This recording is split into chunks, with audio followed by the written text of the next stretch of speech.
Communication is a big struggle for a wide variety of my clients, from couples to workplaces to family. Oftentimes people struggle with things like trying to control their spouse, or communicating their feelings accurately to their spouse, or even helping their spouse understand. Today's strategy we're going to be discussing is nonviolent communication. It comes directly from a man named Dr. Marshall Rosenberg. He has a book, you should definitely look it up, but I'm going to be breaking it down into something a lot more simpler, 4 steps simply. As always, my name's Michael. I'm a registered clinical counselor out here in BC, and I create these videos called Therapist Thoughts, where I make little drawings and I teach little techniques for my clients that I work with, but also for anyone who's willing to watch. Nonviolent communication can be broken down to 4 basic steps, and the steps are extremely simple. 1, 2, 3, 4. And they're best used in 2 main situations. The first, to help communicate feelings and establish understanding. But it's also helpful in diffusing conflict. And it's most effective here because diffusing conflict is much more straightforward in terms of this specific strategy. What we're going to do is we're going to focus on the 4 steps. And these 4 steps are extremely important. Without all 4 steps, oftentimes things can get very problematic, and I'll talk about that as we move forward. So, let's say you get into a very basic conflict, right? So you and your wife are disagreeing about, let's say, the laundry. Very simple.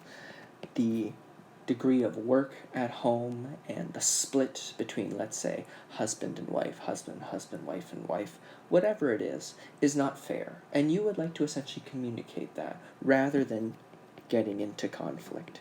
Rather, you want to have a conversation where it ends with love, productivity, accountability, and listening. And the thing we want to reduce is the conflict. And where does conflict usually come out from? Conflict usually comes from defensiveness. And this strategy really helps reduce that. Let's jump into the 4 steps now. The first step is observation, talking about the specific situation. That's the laundry. The next place is we talk about feelings. Feelings are very simple. Sad, mad, confused, excited, happy. Any number of these feelings are appropriate. You might even talk about body sensations. Right? That could also be fine. I feel tense. I feel exhausted. Can be anything like that. This is where we really work on the defensiveness and overall reduce that.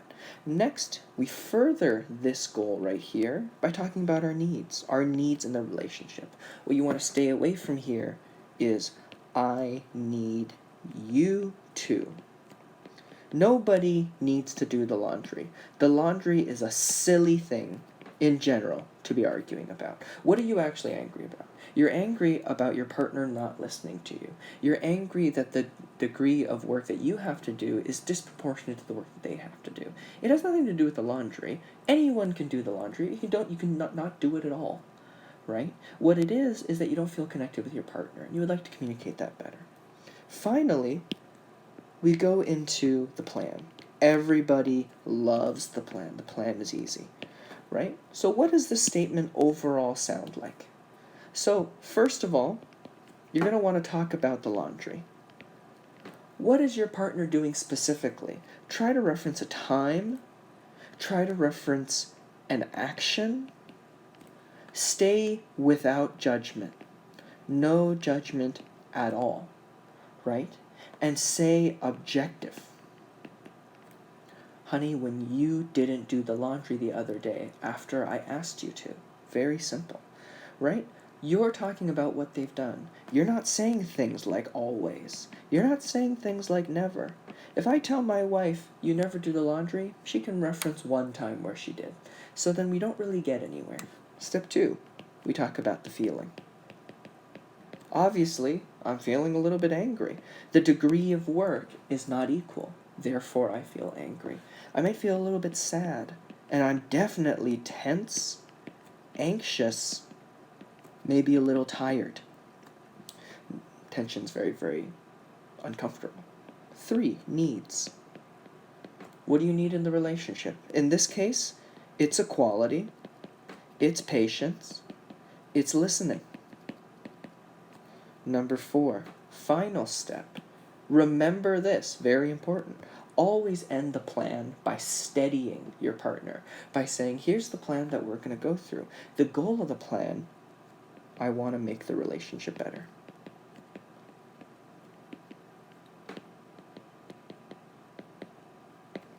Oh, that was a long one to write. Your goal is to make the relationship better. And at this point, you can do whatever you want with your plan.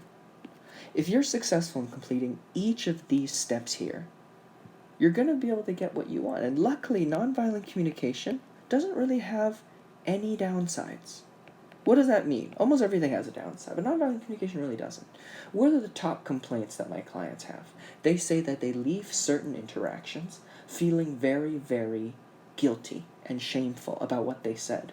They might have said something inappropriately hurtful. They may have overreacted in a way. The first consequence of using the first benefit of using nonviolent communication is you say things optimally.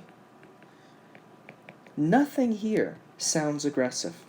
This is not aggressive statements. Nothing here is lacking vulnerability. Nothing here is causing defensiveness. All of this is very open. You said things the best way you could, and now it's their job to respond more effectively. Step 2, they might even do what you want, right? You might get what you want, which is what we want, right? We want the behavior to change. This is one of the most likely ways to be able to change behavior, especially if your partner's reasonable and able to take that information in, and if you follow the 4 steps. Now, let's imagine something. Let's imagine if we took away any of these steps at all. What if we took away observation? Without observation, nobody knows what the heck you're talking about. You don't have a specific situation, you're talking in generalities, and you're talking about your feelings for almost no reason. What a confusing thing to say. What a good thing to unregulate your partner. What did I do is a big thing that people may hear. What if we took out the feelings? We also took out the plan. Well, there comes another problem. That's like talking to your boss. And when you're wanting to work on this strategy, you want to work on someone you're close with. If I say, hey, Jerry, you didn't do this, and now you're going to do this, that doesn't sound very good. That's not a key to a successful relationship. What if we took out the plan? Oh, big problem over there. What the heck am I supposed to do with all that? You shot me up with a bunch of information here, and now what are we going to do about it?